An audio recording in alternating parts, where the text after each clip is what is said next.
Catarina de Aragão era a rainha certa para o rei errado? E se Catarina de Aragão tivesse nascido para governar a Espanha em vez de ser enviada para a Inglaterra? Será que o destino da Europa teria sido diferente? No entanto, a história escolheu outro caminho para ela. Em vez de seguir os passos de sua mãe, Isabel a Católica, Catarina se tornou uma peça-chave no tabuleiro político entre Espanha e Inglaterra. Oi, coroados e curiosas, eu sou a Steph e hoje a gente vai conhecer a história da princesa espanhola que cruzou um oceano para se tornar rainha da Inglaterra. Uma jovem que enfrentou traições, perdas e um casamento que mudou para sempre o rumo da monarquia britânica. Se ajeita aí, porque essa história tá cheia de reviravoltas dignas de um drama real. Catarina de Aragão nasceu em 16 de dezembro de 1485 no Palácio de Alcalá, pertinho de Madrid. Seu nome original era Catalina, mas ao se mudar para a Inglaterra adotou a versão inglesa, Catherine. Ela veio ao mundo como filha de dois dos monarcas mais poderosos da Europa. Seu pai, Ferdinando II de Aragão, governava uma parte importante da Espanha, incluindo Barcelona, Saragoça e Valência. Vou mostrar aqui. Além de um verdadeiro mini império no Mediterrâneo, que incluía as Ilhas Baleares, Sardenha, Sicília e Nápoles. Sua mãe, Isabel de Castela, que comandava a maior parte da Espanha. Seu reino ia do norte ao sul, passando por Madrid e Toledo. Mas quando Catarina nasceu, ainda havia um pedacinho no sul sobre o domínio muçulmano, Granada. Foi só em 1492, quando a Catarina tinha 7 anos, que seus pais concluíram a famosa Reconquista e expulsaram os últimos muçulmanos da Península Ibérica. Agora há um detalhe curioso. Mesmo sendo um casal poderoso, Ferdinando e Isabel governavam reinos separados. Castela era dela, Aragão era dele. E os territórios só seriam unificados de verdade lá no início do século XVI. Mas a árvore genealógica da Catarina ficava ainda mais interessante. Pelo lado materno, ela era descendente da Casa de Lancaster, lá da Guerra das Duas Rosas. Vou colocar a árvore genealógica aqui enquanto eu explico. Seu tataravô era o João de Gaunt, filho do rei Eduardo III da Inglaterra. Como isso aconteceu? João de Gaunt se casou com Constança de Castela, unindo a realeza inglesa e espanhola. Ou seja, Catarina já tinha um pezinho lá na monarquia inglesa. Isso seria importante mais tarde. Outra coisa que muita gente não sabe é que a mãe da Catarina e a Catarina em si também eram descendentes da primeira esposa do João de Gaunt, a Blanca de Lancaster. E assim vem a parte mais interessante. A Catarina de Aragão tinha mais direito ao trono do que o próprio Henrique VII e o VIII. Isso porque a mãe dela descendia de 2 casamentos legítimos do João de Gaunt. Já o Henrique VII, como eu comentei no vídeo dele, descendia do 3º casamento, que foi com amante Catherine Singford. Sim, o mundo dá voltas. Mas, além da linhagem nobre, a Catarina de Aragão teve uma educação de elite. Seus professores incluíam Pascoal de Ampudia e Andrés de Morales, além dos irmãos humanistas italianos Alexandro e Antônio Geraldini. Ela aprendeu latim, línguas europeias, história, filosofia e, claro, muito cristianismo. Seus pais eram chamados de os reis católicos, então a fé dela sempre foi um pilar central. E ela não era só inteligente, ela era curiosa, espirituosa e descrita como muito bonita. Pele clara, cabelos ruivos dourados e uma presença marcante. Ela não chamava atenção apenas pela aparência, mas por todo aquele brilho intelectual. Tanto que anos depois ela foi elogiada pelo Erasmo de Roterdã, um dos maiores intelectuais daquele período. Enfim, como sabemos, nascer na realeza não significa ter uma vida fácil. A Espanha estava cheia de conflitos e a Catarina e seus irmãos eram peças essenciais no jogo político europeu. Seu futuro já estava traçado e ele não incluía ficar em casa. Ela iria para bem longe dali na Inglaterra. Desde 1450, a Inglaterra vivia uma guerra civil, já que o Henrique VI teve um colapso mental. O caos durou 30 anos com a Guerra das Duas Rosas. Mas depois disso surgiu Henrique Tudor, um nobre com pouco parentesco real, mas com muita disposição para lutar, e ganhou a coroa no campo de batalha. Só que, como eu disse, a sua conexão com o trono era bem fraca. Qualquer um podia aparecer e contestar sua autoridade, o que de fato aconteceu algumas vezes. Então, para reforçar o seu poder, ele precisava de alianças com outras famílias reais da Europa. Além disso, ele queria garantir que os seus filhos tivessem um trono seguro no futuro. Então, Henrique VII começou a pensar em um casamento entre seu filho, Arthur, o príncipe de Gales, e a Catarina de Aragão. Os dois ainda eram bebês. Enquanto a Catarina, então, crescia na Espanha, o Henrique e seus conselheiros já estavam conversando com os pais dela, a Isabel e o Ferdinando, para organizar esse casamento. Em 1488, um diplomata espanhol, Rodrigo González de Puelva, foi enviado à Inglaterra para negociar. As duas famílias adoraram a ideia, especialmente porque a Espanha estava competindo com a França pelo controle da Itália, que ainda não era Itália. Em 1489, então, os dois países assinaram o Tratado de Medina del Campo, onde oficializaram a promessa de casamento e se comprometeram a se ajudar militarmente se necessário. Agora um detalhe importante. Nessa época, a Catarina tinha 3 anos de idade e já estava com o destino selado. Ela seria a rainha da Inglaterra quando tivesse idade para casar. Claro que o tratado era uma jogada política e perfeita. Para a Espanha, expandia a influência na Europa. Para a Inglaterra, garantia que a dinastia Tudor teria o apoio de uma das casas mais poderosas do continente. Enquanto os adultos discutiam, a Catarina vivia sua infância na Espanha. E claro, sua educação foi mais intensificada. Ela aprendeu matemática, história, filosofia, heráldica e genealogia. Essa última quase uma obsessão para as famílias reais, que faziam tudo para manter suas linhagens nobres intactas. A Catarina também viajava bastante com seus pais, que estavam ocupados consolidando o poder da Espanha. Em 1492, como eu comentei rapidinho, a Catarina estava presente na queda de Granada, o último reduto muçulmano no país. A vitória foi tão marcante que a Catarina escolheu a romã, que é o símbolo de Granada, como seu emblema pessoal. Tá até aqui para você ver. E aí vem uma curiosidade. Romã também era símbolo de fertilidade.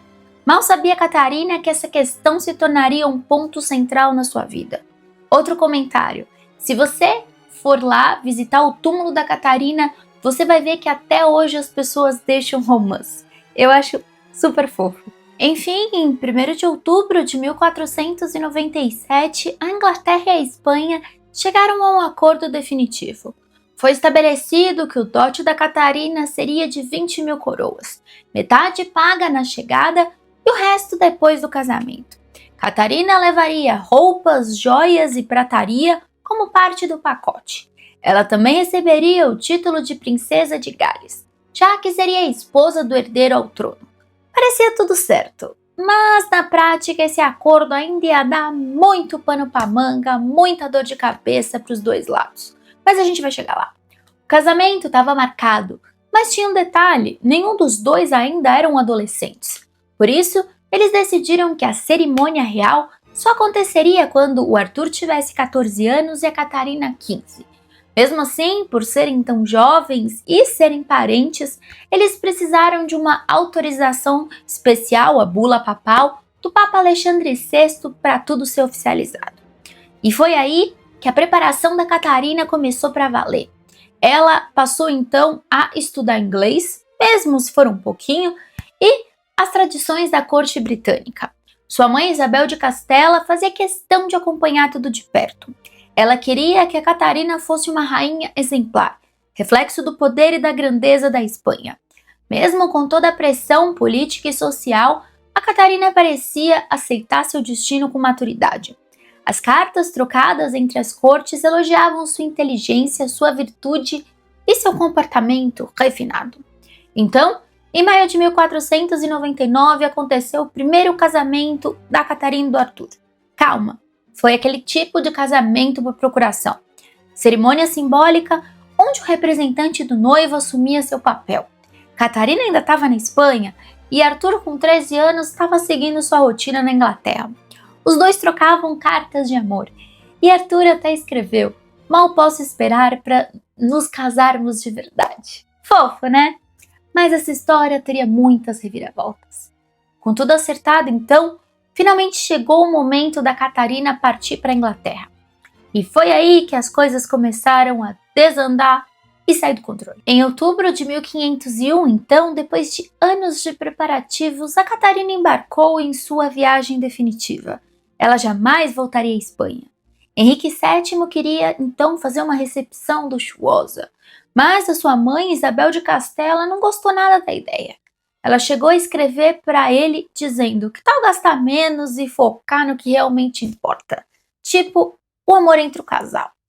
Mas convenhamos, Henrique VII nunca foi do tipo que desperdiçava dinheiro.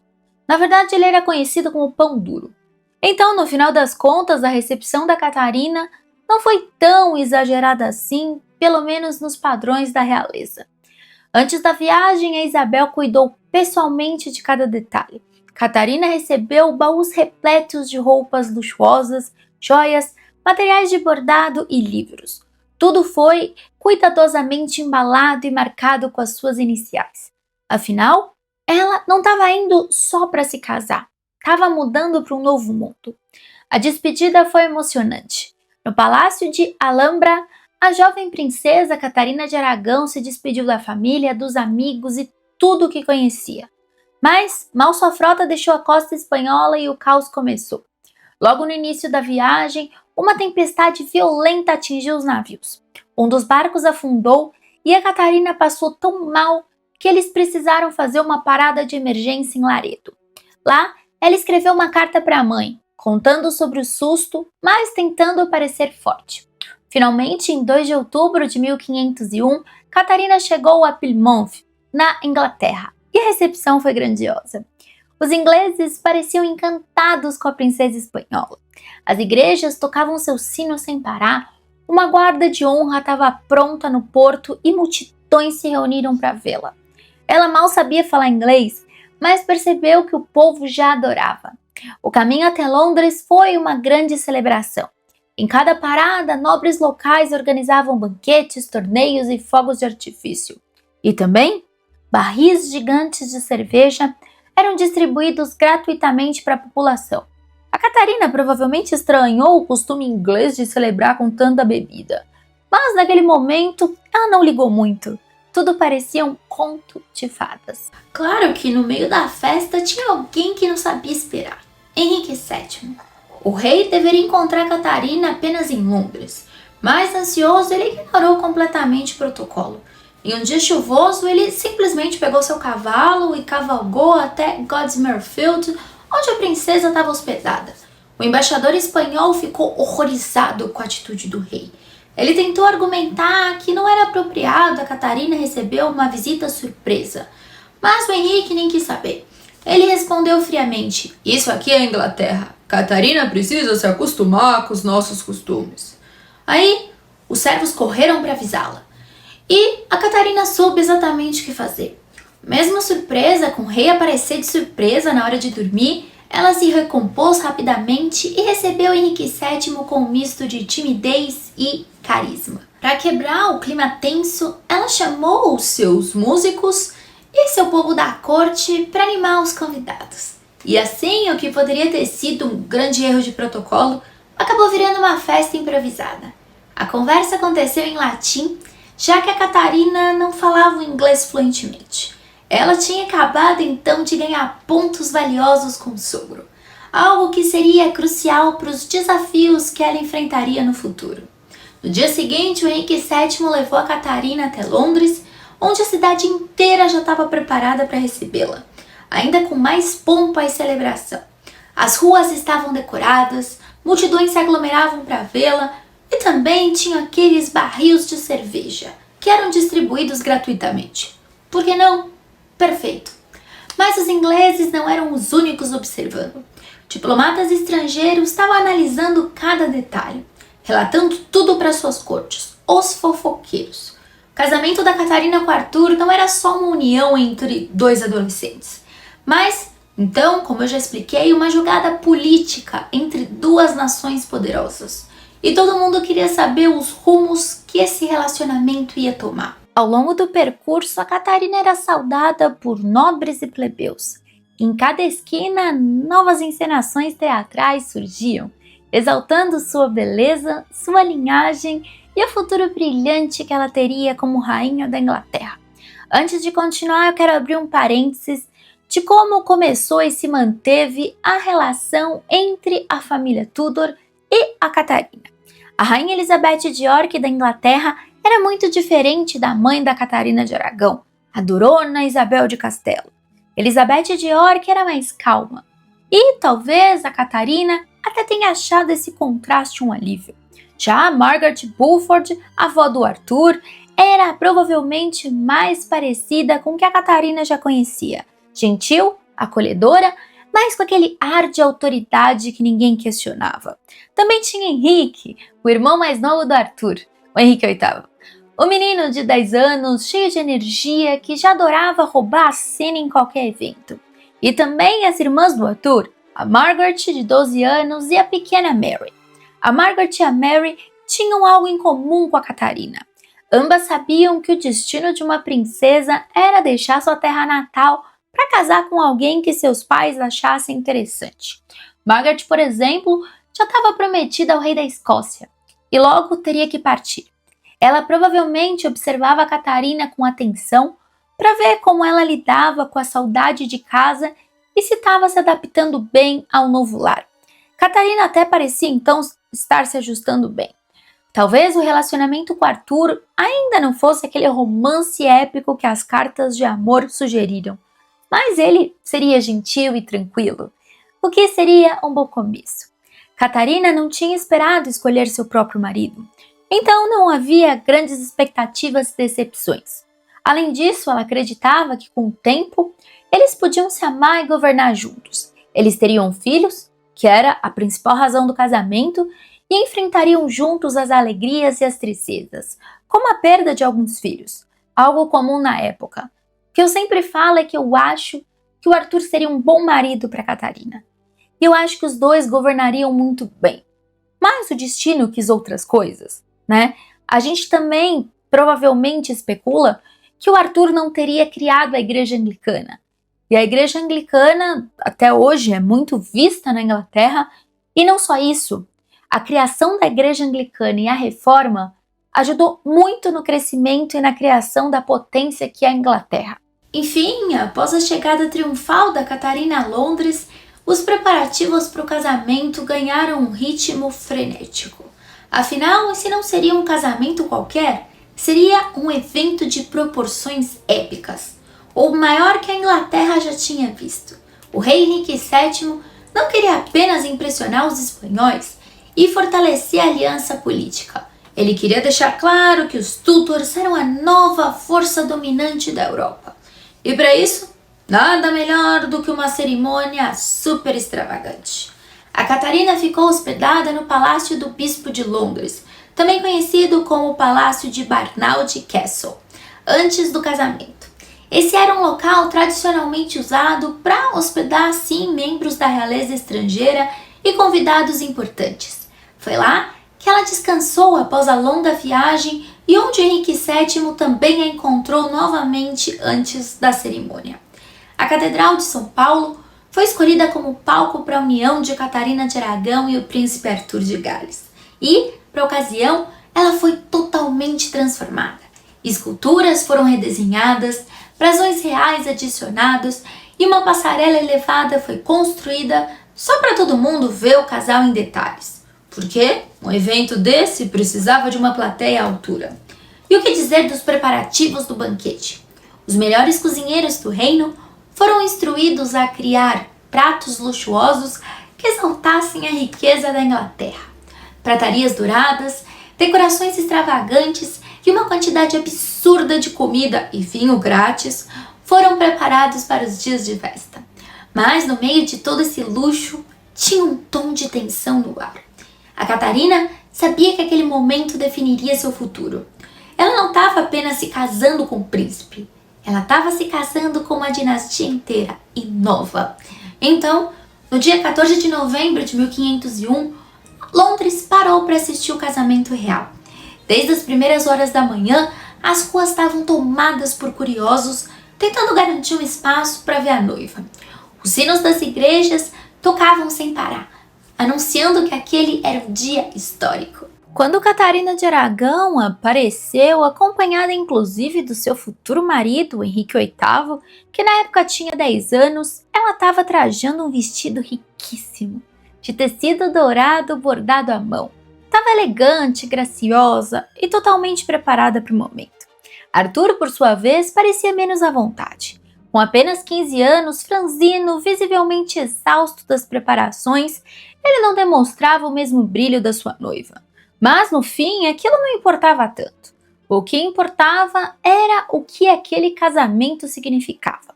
A cerimônia, então, foi grandiosa, repleta de simbolismo. O arcebispo da Cantuária conduziu o ritual, enquanto toda a nobreza inglesa e embaixadores espanhóis observavam atentamente as trocas de votos, bênçãos divinas e promessas de alianças. Isso marcou o momento em que a Catarina oficialmente se tornou princesa de Gales. Então, finalmente, veio a parte que todo mundo estava esperando, a festa. A celebração durou dias e contou com tudo que um evento real precisava.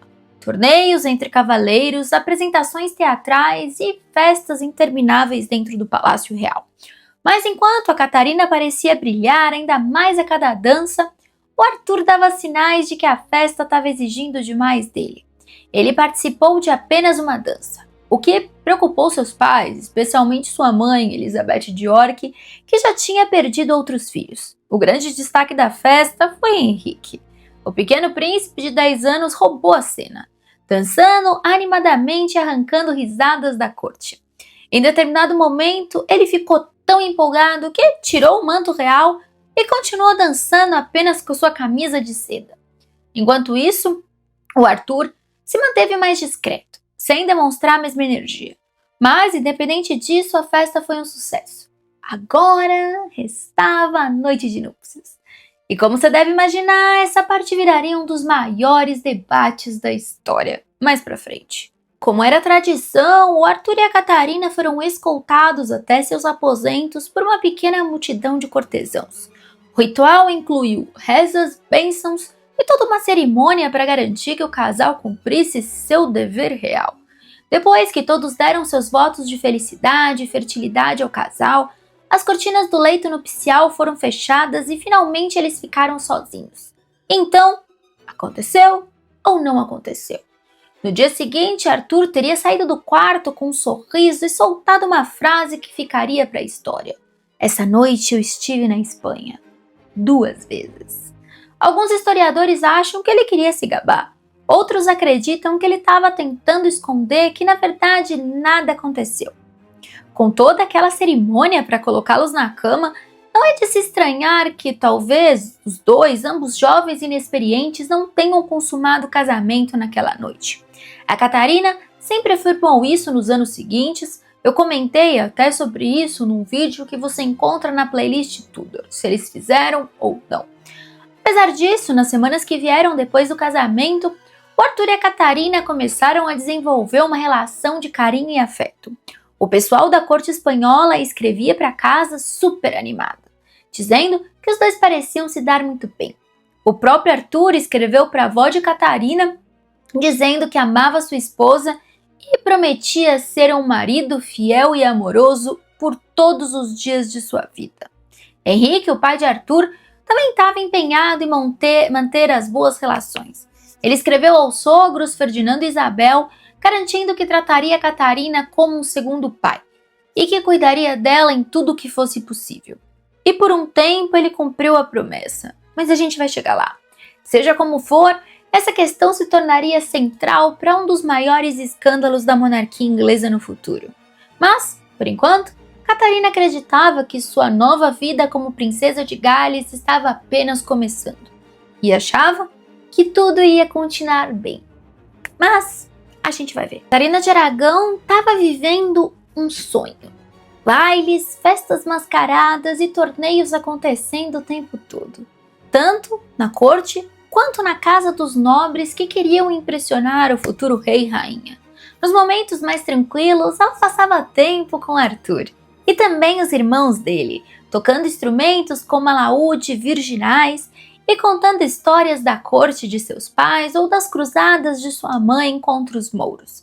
É bem provável que os irmãos do Arthur e o próprio Arthur ajudaram a aprender um pouco mais de inglês, já que seria importante para ela se comunicar com o povo que um dia governaria. Mas a tranquilidade durou pouco. Catarina e Arthur acabaram tendo que ir lá para o castelo de Ludlow, na fronteira com o país de Gales, no dia 2 de dezembro. Como o príncipe de Gales, Arthur tinha a responsabilidade de representar a monarquia na região, e por isso o casal foi enviado para lá. Mas vamos ser sinceros, nenhum dos dois tinha a menor experiência para governar nem uma vila de gatos, muito menos uma região inteira. Catarina tinha 16 e o Arthur 15 anos. Mas ordens são ordens, e lá foram eles. O castelo era imponente, a paisagem bonita, mas o clima um desastre. Frio, úmido e nada acolhedor. Parecia mais um castigo do que um presente de casamento.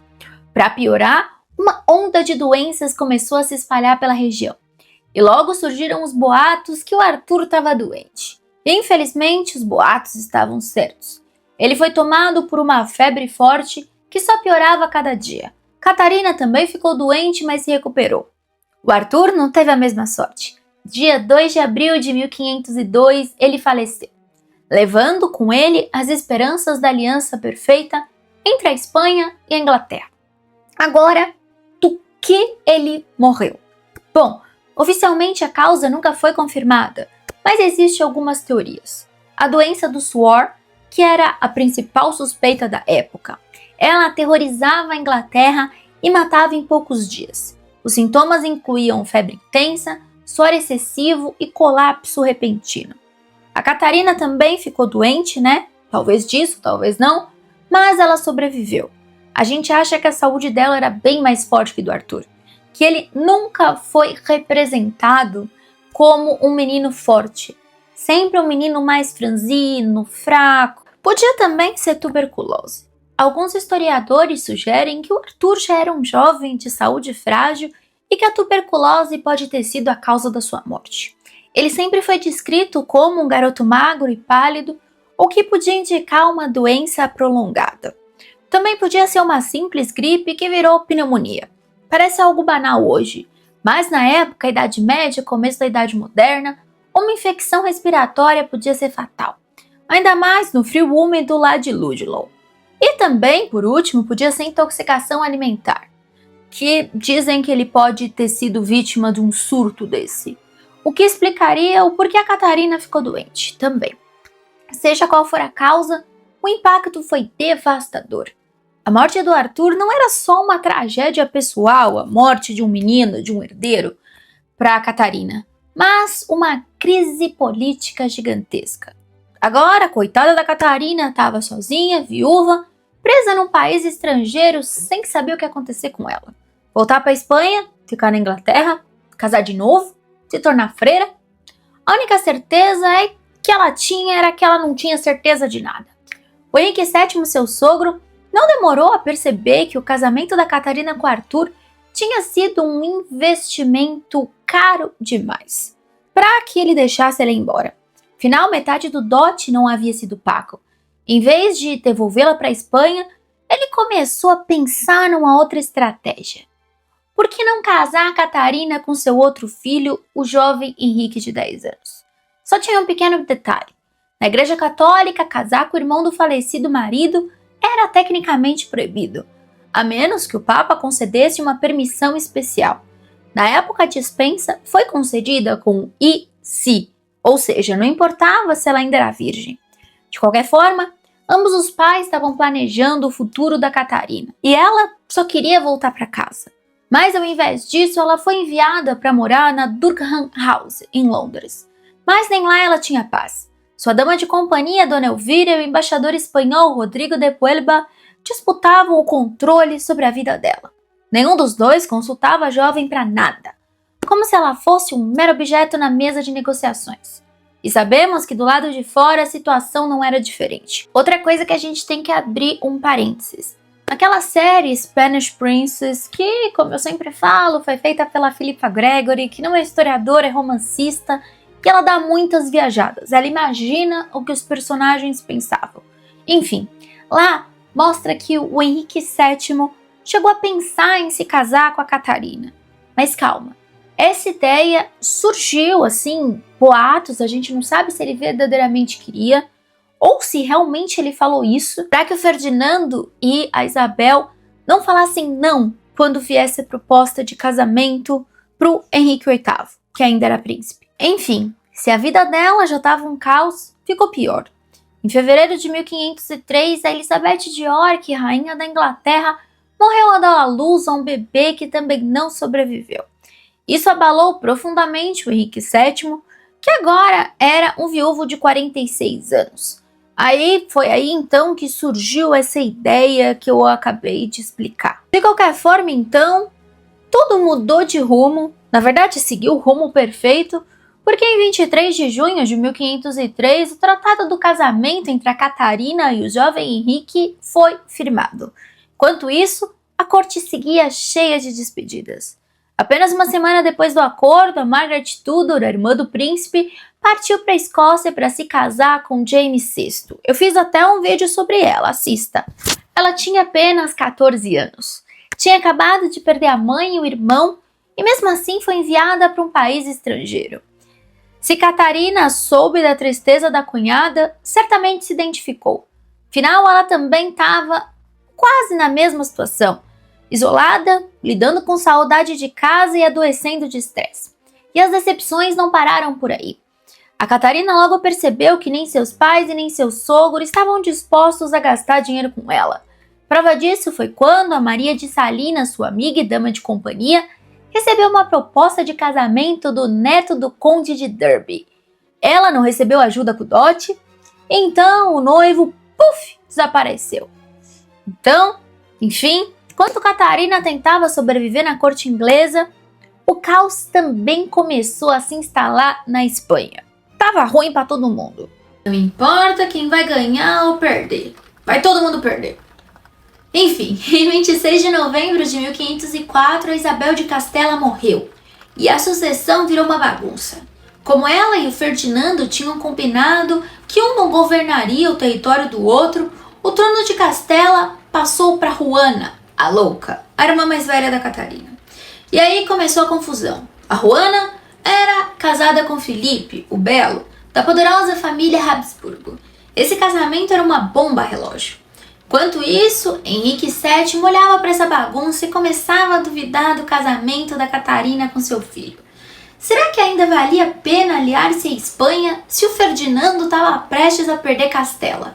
Tanto que em 1505 ele até enviou dinheiro para o Felipe o Belo para ajudar nas batalhas contra o Ferdinando. E aí as coisas pioraram. No dia 27 de junho de 1505, véspera do aniversário de 14 anos do príncipe Henrique, ele foi diante do conselho e declarou que queria cancelar o compromisso. Ele alegou que era menor de idade quando aceitou o noivado e queria anular. Se isso foi ideia dele ou do pai, ninguém sabe.